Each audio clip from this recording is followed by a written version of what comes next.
boisterous, infectious laugh. A sort of cackling, hoot and hollering sound. Picture, if you will, a 6'2", 220-something pound white guy with snow white hair, and when he laughed, a bright red face. You could not help but laugh with him when you heard it. About 8 years ago, right before Christmas, my father died. At the time, I was living in San Diego, and I flew back to Chicago for the funeral, and for what was probably the most devastating and sad Christmas of my life.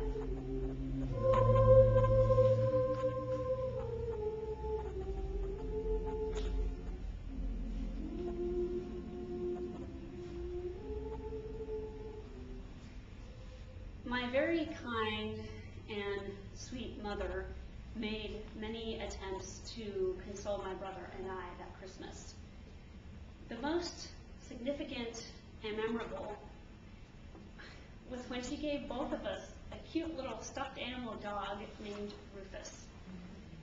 So now all three of us had one of these dogs because her friend had given her one a few months prior for her birthday. So even though there were 3 Rufuses, this is really the story of 2 Rufuses. A few months after my dad had passed away, my mom came to San Diego to visit me.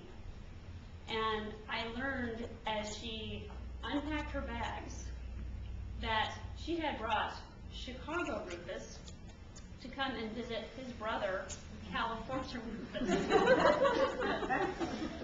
All right. So a few months later, I visited my family again in Chicago during the summertime.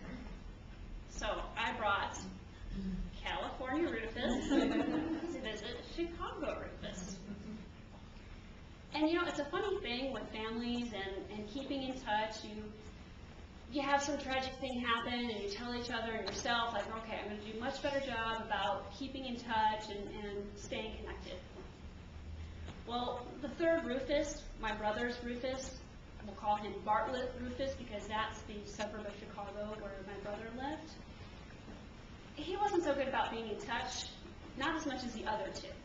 Because, see, he got really busy with show business because our cousin and he were in a band together, and so they were constantly traveling for gigs.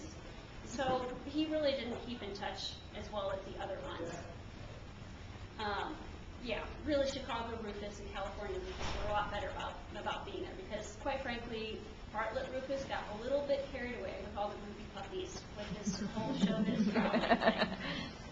And the other funny thing is that even though you have your family members, and even though you can live in different areas of the world or different parts of the country, there's still some characteristics that you maintain the same as each other. So even though all 3 Rufuses lived in different areas, they still all maintain their Chicago accents.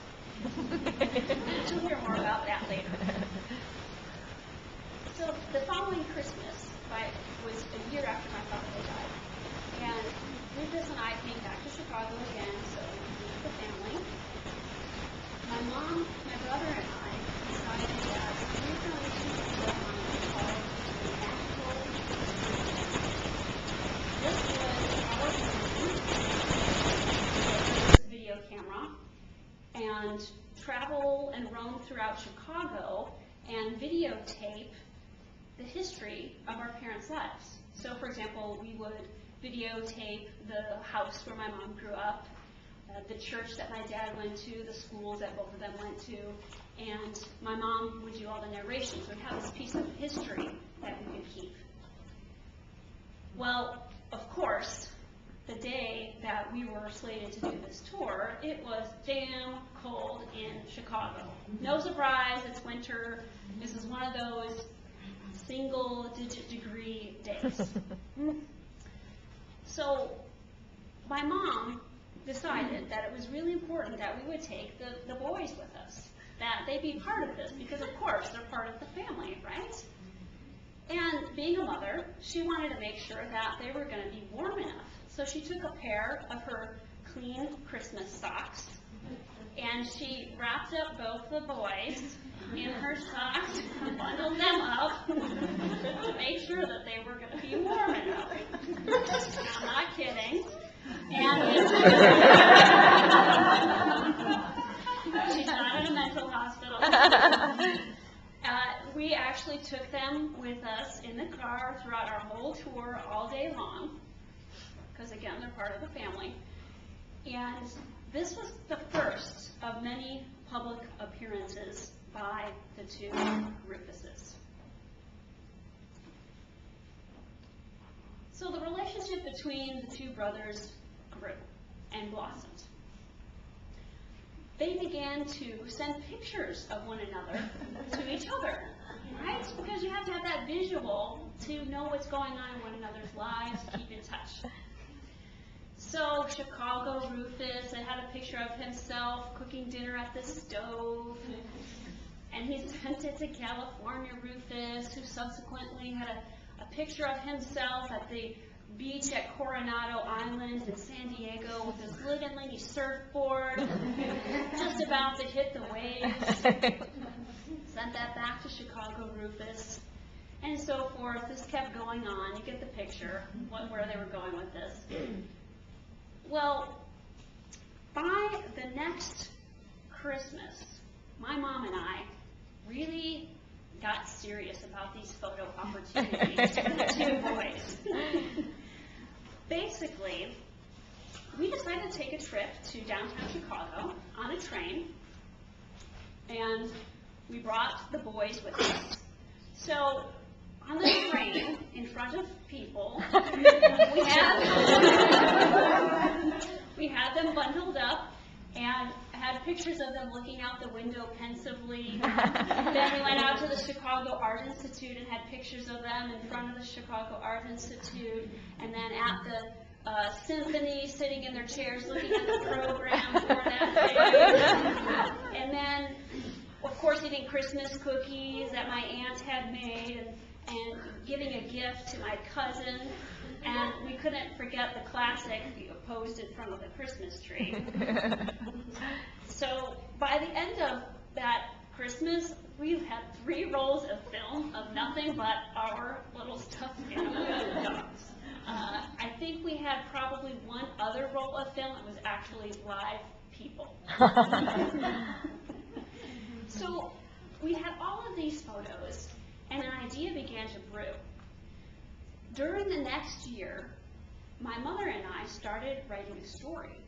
We took all the photos, picked out the ones that we thought were the best, and divided them up amongst the two of us, and assigned ourselves the task of just looking at the photos and deciding and writing down what it was that was happening in the photo. A little mini story for each picture. Then we get back together and see what each of us had done, and before we knew it, a whole story had evolved. So that by the time we were getting close to the next Christmas, we had written The Search for Christmas, a holiday documentary. And this story was all about the quest of the two dogs, trying to figure out what the heck was Christmas all about. They couldn't understand. Why were humans in such a tailspin, and why were humans taking trees from the outside and putting them inside the house, and why were they taking things and putting them in boxes and wrapping paper around them, eating all the time, constantly with people? So they couldn't figure it out, so they had this quest. And in the story of The Search for Christmas, Rufus and Rufus discover that Christmas is all about people who love each other, getting together, appreciating one another, celebrating, and doing that by spending time together, by giving gifts. So they finally had an understanding of what Christmas was all about at the end. So as that